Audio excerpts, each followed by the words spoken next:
bar, because it's like gives you these options, and there's a blue bar which at enter broadcast, which that's all you had to do.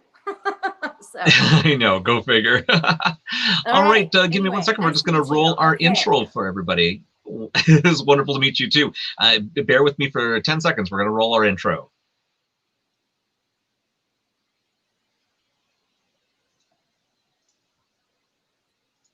Keep fixing my camera.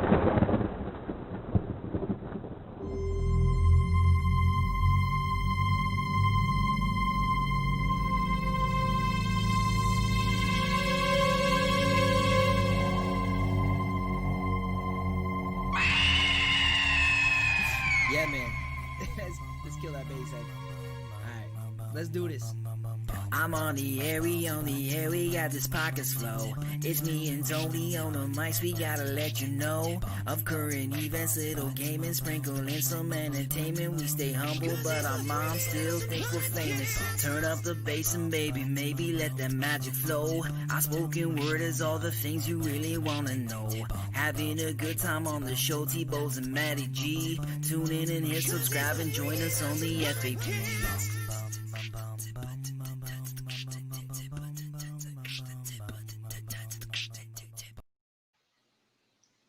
Welcome, everybody, to the Freaking Awesome Podcast. I am your host, Anthony Bowes, and unfortunately, Matty G could not make it today, and it's a very shame because today we have the wonderfully talented and beautiful Lisa Wilcox Sherman. Lisa, thank you very much for joining us today.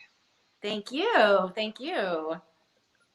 We are so happy to have you. Of course, it would not be a Halloween episode if we did not have someone with your talents, and also the hero of both Nightmare on Elm Street 4 and 5, which not a lot of people can say they have returned, fought Freddy, and has come back from it. So that is quite an amazing feat in the film industry, that is for sure.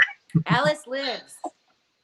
I know, absolutely amazing. I couldn't believe, I remember, actually, I often tell people when they say, oh, what was the first horror movie you've ever watched? And it was always A Nightmare on Elm Street. And actually, the first one I had ever seen was number 3, was The Dream Warriors. And I remember it scared the bejesus out of me because, you know, like, it's one of those things that it truly almost made you afraid to sleep, because that's Freddy's big thing, right? He jumps in and he scares you through your nightmares, and I mean it's like the one place you're supposed to be safe is at least when you're sleeping tucked in bed. I know, and your that's when, of dreams are course, he supposed comes to be out to play. sacred and private and to your own, right? And nope. Yes, yeah, exactly. So, and then of course, on top of Nightmare on Elm Street, and I know we focus on that tonight because we are dealing with our Halloween episodes, but you have been in so many other amazing features, and of course, there's a lot of our Trekkie nerds out there would love to know that you, of course, you were in Star Trek: The Next Generation as well as Utah. It's actually funny because I also remember that episode as well, and it was kind of cool because they haven't really crossed a lot of the femme fatales of course, at that time period, right? You had warriors and everything, and here's a character who's kind of like you know, the help and the interest, and Riker, and then of course he has to kill you in the end. And I guess I spoiled that one for anybody who hasn't seen that. If you haven't, well, and I want to say just a little trivia. So it was a guest star role, but I get killed. So, and they don't kill on Star Trek very often, you know. Anyway, I ended up as a property on the Star Trek Next Generation Monopoly board. Yes, that's right. And there's a bunch of trivia games in there. I think you're also in there as well. So that's amazing. And you're right. Unless you were wearing a red shirt, you don't have a tendency to get killed often in Star Trek. So you're one of the few, which is quite amazing. And always, of course, you know, with Lieutenant Riker and his passion for women, it's always tough for him to be the one to pull that trigger. So, but it's actually amazing. So again, welcome to the show. I know we are a little bit short on time because we were having a little bit of technical difficulties at the beginning, but it's wonderful to see you here. And I would normally have some funny news articles, or several funny news articles. I only have one news article, and we're going to do this really, really quick, and we'll see what you think of this. I came across this, and it was quite hilarious. So this is the title of this one is "Cleaning Lady Usurps Incumbent Mayor for Russian Election." And what this was about was a 35-year-old cleaning lady was basically asked to put her name on the ballot as a favor by her boss, the mayor, because in order for him to run, he needed at least one running opponent. And there was a real funny thing that, of course, she ended up winning with 62% of the vote over her boss. And she, of course, did that as a favor. And then, of course, when she won, she was like absolutely astounded because, it was never an option. So then she was going to back down. And apparently all the crew and workers around the office said, no, it's okay. We'll just teach you. That's how much they obviously wanted to have this cleaning lady. So clearly she must be enjoying the big difference in paycheck. But just imagine the mayor's or the old mayor's face. Great story. So great story. You're clearly not liked very much so they'd rather bring in the cleaning lady. So absolutely, it's really, really funny. So we'll keep that one short. Again, I cannot believe we, of course, have you on the show. It is super fun for us. You have done so many pieces, but I think one of the big questions on my mind right now and some of our listeners is, what is your Halloween tradition? My Halloween tradition? Oh, yeah. Well, I go crazy decorating the house. I mean, the cobwebs and the tombstones are in the windows, and I have pumpkins everywhere. And I also really like doing deviled eggs. Okay. And they're deviled eggs, but they look like devils because their eyes are little cut out little red peppers. And then they have an olive for the mouth, and it's frowning. So I have a lot of That's fun awesome. with food and having friends over. Of course, this year it's not happening. But I love Halloween. Oh, and also tradition is that someone made me a beautiful Freddy glove with the metal and everything. So all of October, that glove is on the coffee table. That's great. If only you could animate it so that it twitches every once in a while, just to scare the crap out of people. So, I should call Benson, one of the special effects guys, and say, "Hey, can you fix me up here?" Yeah, that would be really cool. You know what? Honestly, would be a really funny thing is if you cosplayed as Freddy Krueger, of course, without a mask, and just got the shirt and the pants and wore the glove. Would be really fun for a lot of the fans out there. Well, so think of that if one. I'm going out, I actually have the Freddy women's dress. It's a sweater dress. Yep. And I actually purchased a real fedora, not the cheap ones at the Halloween store. And I wear fishnets and red patent leather shoes. So that's my Halloween. Oh, that is awesome. That is super cool. That is a costume that you could just keep using for years and years and years, right? Because not only is it super fun, totally apt for, of course, the character you play.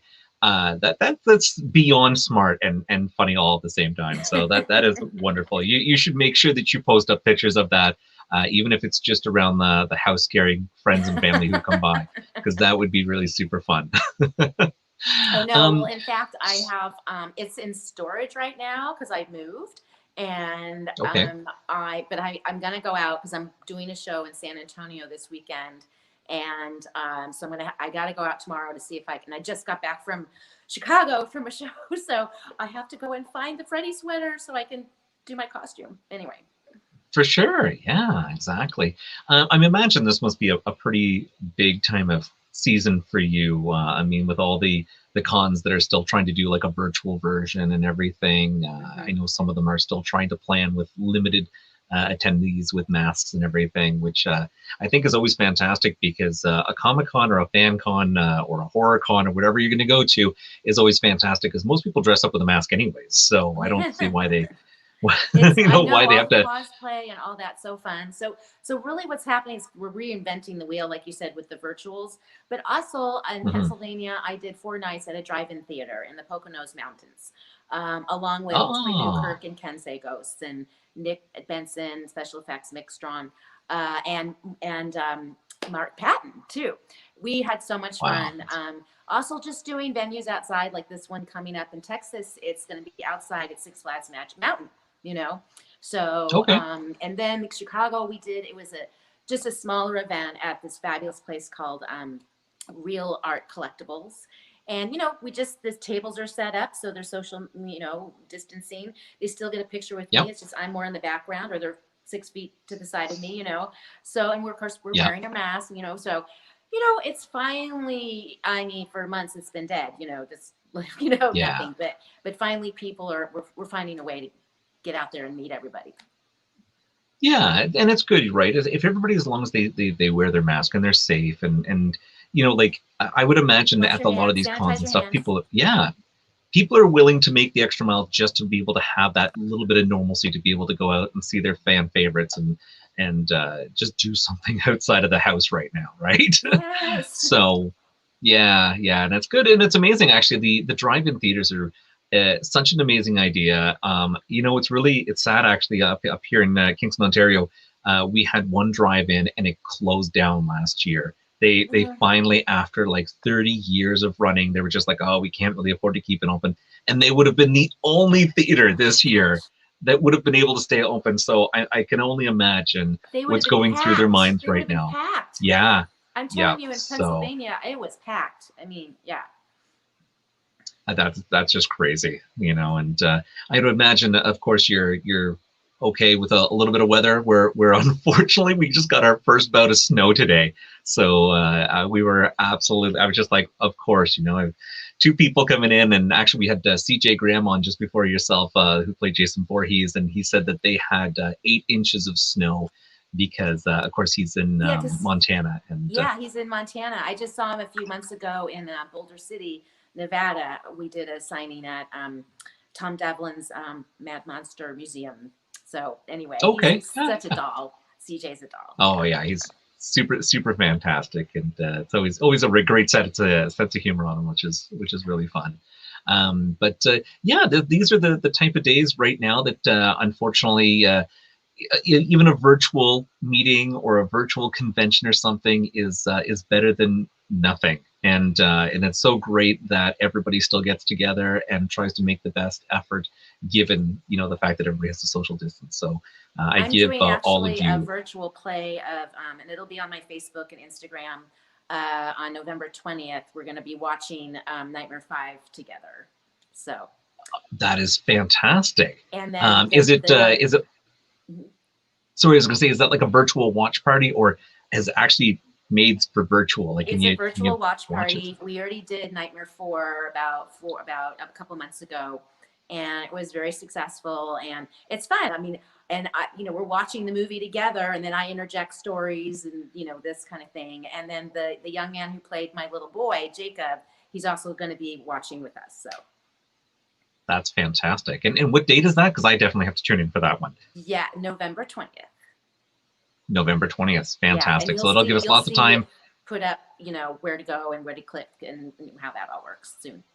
Yeah, fantastic. We'll make sure we also post that up on our guest page, and make sure that we post that out on our site when that time is getting close, because that would be fantastic for any horror fan out there to be able to jump into one of these fantastic iconic films, and also get to not only see you, that you were here chatting with us, but to see you perform, which is such a great performance. It's so wonderful to you know, like I said, these are films I also grew up on, and I was saying to CJ earlier today that you just don't find horror movies today like you do back then. Like, they were, I don't know if it was the you know, the computer graphics or the storylines just aren't what they used to be, but you just didn't, you can't put yourself into these movies. Like, with your character and stuff, there were so many people that could identify as being like, I used to have horrible nightmares. It could have happened to me. And nowadays you just don't find that. So it must be fantastic for you to now be a part of that amazing franchise. And it's such a difference to look back, and horror is amazing about that type of genre, right? It's not like a lot of, I mean, even sci-fi can be really good, but there are so many amazing horror fans out there that will still go back to those iconic films and play them over and over and over, and they are true horror. Yes, no, it's amazing, because I've always been a horror fan myself since I was a little girl. So, and of course, love Nightmare on Elm Street. So when the opportunity finally came up for me to get to audition, and that's a whole other story on its own, I was just so excited, of course, to get the role of Alice, because also, again, I feel like Alice is so identifiable. You know, we've all gone through a time where, you know, me and my brother, our mom's just died, dad's an alcoholic, you know, things are rough at home. You know, Alice is very shy and daydreamer and feels sort of weak, you know what I mean, and vulnerable. So, and that's why I love the script too, because it's such a believable character arc, you know, of where she starts and to where she goes, you know, so. Yeah, for sure. Now, when you were reading that script, were you surprised that, like, I'm going to survive this at the end, or did they hold that as a bit of a secret until later on? Oh no, it was in the script that, you know, Alice kicks butt and the souls are released, and there we go. And then we go to 5, which is a completely different kind of film. But again, Alice lives. Yeah. So yeah, Alice prevails. That's a unique, very unique thing. Well, especially for a Nightmare on Elm Street movie, and like I said, like there aren't a lot of people out there who could say not only did they survive Freddy once, but to survive twice. It's yeah, you're like maybe the only one. So, right? It really that's why it sets you apart, and that's why it was so wonderful to be able to have you on the show. I know, again, there are so many questions that we would have about Nightmare on Elm Street and horror fans and films. However, because we're a little bit different and we're not going to ask you the same questions everybody asks, we've got a little lineup of our own questions for you. Okay, bring it on. Hopefully you don't mind. Okay, excellent. So the first one would be, what made up word would you make for the English dictionary? What was that? What made up word would you register into the English dictionary? So if you could make up a word. I don't know. That's okay. Yep, we'll pass that one. I think I'm stumped. Sorry, it could be a sound. It could be what? So, I don't know. Sorry. Nothing. Okay, that's okay. That's okay. So the next one is, what is the scariest dream you've ever had? But it may already be a word. How about ZZZ for Z's? Sleep. Z's. I don't know if it is a word. So yeah, Z's. Yeah. Z's. Okay. Like a series of Z's. 3 Z's. Yes, Okay. 3 Z's. Yep. Z's. They're right. That works for me. Yep. Perfect. That works. Yep. So what is the scariest dream you've ever had in real life? Oh, I have a recurring one since I was a little girl. And it's about Planet of the Apes. And I'm with my mother and I'm in her arms. Let's say I'm like 4 years old or something. And we're looking at the gorillas at the zoo. And the gorilla reaches through the bars, pulls me out of my mother's arms, and then he takes me to the back of his cage, opens the door, and then there's Planet of the Apes. That scene, you know, when the humans, it's a big, like, burnt yellow field, and the cart and the humans are in the cart. It's this wide shot. Yeah. That's my recurring nightmare. And you come to that one. Wow, that's weird.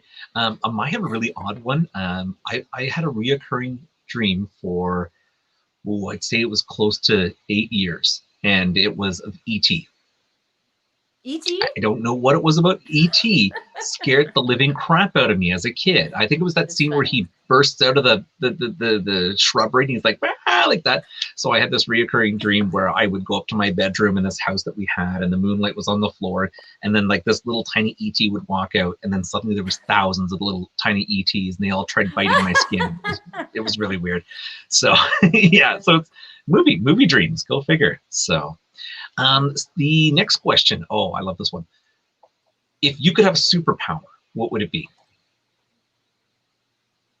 Oh, I would like supervision. Supervision. So like X-ray vision or heat vision or both. Yeah, okay. Yeah, that's that. Well, you got to be careful what you wish for, right? There's a lot of places you could walk into and be like, oh, I can't unsee it. Well, maybe so, but yeah. Especially when my kids were growing up, I wanted to see through the walls and see what they were doing in their room. Oh, yeah, exactly. I've got to worry about that one myself. So I have 2 daughters. What is your earliest childhood memory? Earliest childhood memory? gosh. Okay, you're gonna laugh. Being potty trained. Really? Wow, that's a great memory. I don't think I could go back that far. Potty trained, yes. And the potty was like in the middle of the living room floor, right? And it was kind of like, I don't know about this, you know. Right. My mom thought that was the best place to potty train us. I don't know. But Yeah. that is my first childhood memory. That's crazy. I mean, at that point, I'd be like, so is everybody always going to watch women in the bathroom? Right. I guess that's one way of desensitizing you as you get older. You're like, I can pee anywhere. It's not like people were coming and going and stuff, but I think it was my sister and I are a year apart. So might think of it was like my mom having twins, basically, you know. So she probably had to keep an eye on one, and it was time for me to be potty trained, and that's just the place it had to happen. So. That's a good one, actually. I don't think anybody's ever come that close. So, if you could learn a foreign language, what language would you like to learn? Well, I would love to learn Japanese, actually. Yes, I know some French. I took a year of French in college and 4 years of Spanish. But yeah, Japanese. I just think it would be, I'm just so fascinated how they talk. And also, I've been to Japan a couple of times, and it's just such an interesting culture and country and everything. So, yeah. Beautiful culture. Japanese, It's I don't. Set song. Yeah, I don't blame you. That's amazing. Yeah, I would like to learn that as well. Okay, if you could go back to any decade, which one would you like to live in the most? 80s. The 80s? DJ said the same thing. Yeah, the 80s. I mean, I look back and think, well, I loved the music back then, so I could totally go back to the 80s. And it was just a fun, fresh time, you know, and I would say 80s. Next would be 90s. So. Okay, yeah. Also good music, but yeah, 80s. I always remember the 80s. Everything was really colorful and big hair. Oh, wait. So. All right, I take it back, not the 90s, the 60s. Because I love the music and I love the fashion in the 60s. And what a revolutionary time. So, okay, first choice 80s, then 60s. Then the 60s. You go back a little further. I'm a big fan of, like, for some reason, 40s and 50s. I feel like I was born in the wrong time period. And there's something about those times I really like. So, what was the first movie that ever made you cry? 101 Dalmatians. Really? We've had Bambi and of Dumbo, but 101. So I got to tell you, there's something about Disney that really, everybody loves Disney. When you think how many times you used to cry through a Disney movie, they really pulled on your heartstrings. Yeah, totally does. Yeah, 101 Dalmatians. Probably because I saw it. And Dumbo was right up there. But I think 101 Dalmatians was the first movie I saw in the theater, too. So that's the one that, Okay, very cool. Do you believe in aliens? Yes. Excellent. There's only one person who's ever said no, and that's good. I mean, you can't be so obtuse to think that you're the only life in the universe. But no. I guess that's another argument. If you could domesticate an exotic animal without having PETA all over your case, what animal would you choose? Oh gosh, I would say probably a lion. A lion? Okay. Yeah, everybody loves these big, majestic cats, right? There's something about them. Or a panther. I would just, they just kind of want to hear, what do one of these things sound like when they purr? Is it like a motorboat or something? Right. That's great. I sleep with white noise. He could be my white noise. I do the same thing. I don't know what it was that got me into that, but now it's really hard for me not to. And for all the Google and Alexa users out there, you could just say, "Hey Google, play white noise." I have to have it. And before iPhones and all of that, where you have the white noise app on your phone, it's so easy. I carried around from Brookstone this big white thing. Didn't matter where I was going, wherever in the world, I had to have it to sleep. But then I messed it up in Australia, I think because the way I plugged it in, Oh my God, it was Yeah. awful. I couldn't sleep. That would be a nightmare. The one thing you rely on to go to sleep, and there's nothing worse than silence when you're so used to having white noise in the background, right? Like it makes it almost impossible to sleep, and then you get angry because you can't find a substitute for it. There's no substitute, and it's like that's why when I go on an airplane, the engine, it's like Pavlovian. I'm just like out. Yes. You know, probably the same for you. Yeah, and you know what the weirdest one is? I find that when I walk into, if you've ever walked into a casino and you hear the rolls in the machines, it's something very similar. Like I want to fall asleep when I walk into a casino. I don't know, like I could be in there for 5 minutes and I'm like, yeah, I'm ready for bed now. So yeah, it's yes, I know exactly bizarre. what you're saying. In fact, I was just at a casino a week ago and I won $1,400. Hey, congratulations. Thank you. This one's always fun. I'm always interested in people's answers. What holiday would you erase from the calendar if you could? Valentine's Day. Hey, good call. I'm the same. I feel like you shouldn't need to have a special day to tell your partner you love them. Just make it every day. Exactly. It's so commercialized and it's too much pressure. In fact, anyone I've dated and whatnot, if we're dating during Valentine's Day, I said, do not take me out for Valentine's Day. The last time years ago I went out on Valentine's Day, you know, and they overpriced the dinner and the whole thing. We waited an hour and a half to be sat down. And I'm not a patient person. And I'm like, and we had a big fight and like Valentine's Day off. Worst Valentine's Day ever. Yeah. They're all bad. There's expensive and pressure and blah, blah, blah, blah, blah. So. Yeah, I don't like any holiday that says if you don't buy me a gift, you don't love me. But I know, you know, as much as I feel like you have really good intentions by saying like, no, don't get me anything or don't take me anywhere. I feel like it's a trap. You know, most guys out there like, I like the idea, but that sounds like it's a trap. And should I get something and just have it in my pocket just in case? Yeah, it's just so hard. It's too much expectation on both sides, and it's just a mess. It's just set up for failure, in my opinion. Anyway. Yeah, I agree. What is the best thing you've ever eaten? What's the best thing I've ever eaten? Oh, eaten. Mm-hmm. Okay, well, I'm a pizza fanatic, and I love this pizza. It's at Baroni's, and it's Sicilian pizza. So it's served square, rectangular, not round. Okay. And there's something else, something different about the crust. I don't know what it is, but I love it. So yeah, call me white trash. I don't care.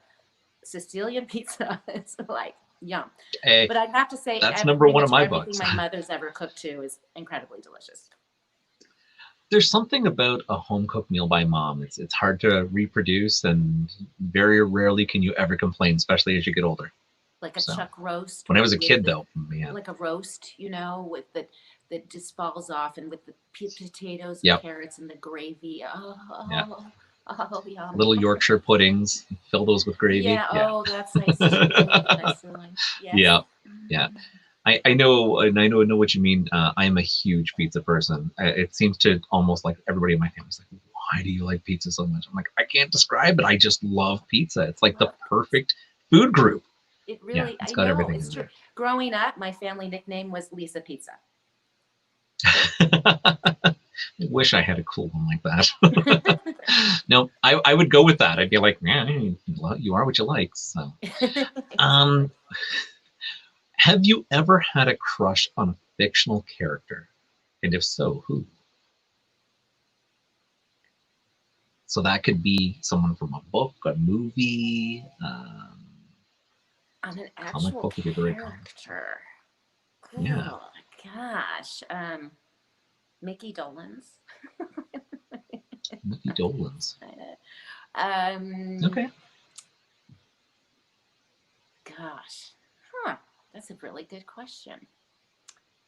Like, it doesn't have to be an actor or an actress in particular, but yeah. Well, I really loved John Stamos on General Hospital. And then I got to work with him on You Again. That's really cool. I just thought he was so gorgeous, so beautiful, so my type. Dark hair. He's a good looking guy. Yeah. Yeah. He is. And then he's still a good-looking guy. He's still so good looking, and he's a sweetheart. Yeah. And I had the pleasure of working with him. That was pretty cool. That's really amazing. Yeah. I'd love to say hi to John. Just be like, I don't know what you do, but you look amazing, no matter how old you are. I mean, I can only imagine or even wish that I could look that good when you get that old. I know. It's that Greek blood. It's that Greek blood. It has to be. 100% has to be. Hello? Whoops, you froze. You froze. And the last, oh, there we are. Oh, that was weird. We kind of, it blanked out for about 20 seconds. Oh, are you there? I'm here. Okay, perfect. I think we're back. I don't know what that was. The last question was, what is your favorite podcast you've been on in the last 12 hours? I don't listen to podcasts. It's yours. Yay! I'll take it. What? Lisa listens to podcasts all the time, especially the freaking awesome podcast. I do them, but I never get a chance to listen to them. Yeah. So well, that's fantastic. Yeah, hey, we'll take it. Default. Well, I know you have to rush off to another show. Oh, yeah. I do appreciate all your time. Before you go, do you have any social medias, projects you're working on, charities, or anything you're passionate about you'd like to pitch? Well, I would love for you guys to check out Stop the Nightmare. It's something that I wrote and produced, and it does raise money for actors and musicians and whatnot that are obviously we're all going through a hard time. But it's something with Mark Patton's in it, Heather Langenkamp, whatnot. You just go to www.stopthenightmare2020.com. And then I have a movie coming out called Mystery Spot that I'm really proud of. I think it's coming out next month, November, which is like right around the corner. It'll have a limited release because of the time, and everything. But anyway, and I have several other projects I'm looking at. But yeah, follow me on Instagram, the Lisa Wilcox, and Facebook, Lisa Wilcox or Lisa E. Wilcox. So yeah, come visit me. Excellent. And for all our listeners on the road who haven't had a chance to check out the live feed, we will make sure that we post up Lisa's social medias and of course the Stop the Nightmare on our guest page. And you just have to jump over to our website and of course go to our guest section and you will see a stunning picture of Lisa there and of course all her social media links. Excellent. Well, I cannot thank you again. I'm sorry that unfortunately we had a little less time than anticipated, but we would love to have you back at some point and chat some more. I would love to. It was so much fun. Your questions were just a blast. And excellent. So sleep tight, ZZZ. Definitely. Thank you, and I hope you have a wonderful, safe, happy Halloween. Make sure you get a picture up. We will post that up on our webpage for everybody to see, because that would be searching so for the brilliant. Sweater tomorrow. Excellent. So I will look forward to that. All right. Thank you so much. Excellent. Thank you very much, Lisa. Have a wonderful evening. You too. Ciao. Take care. Bye. Bye.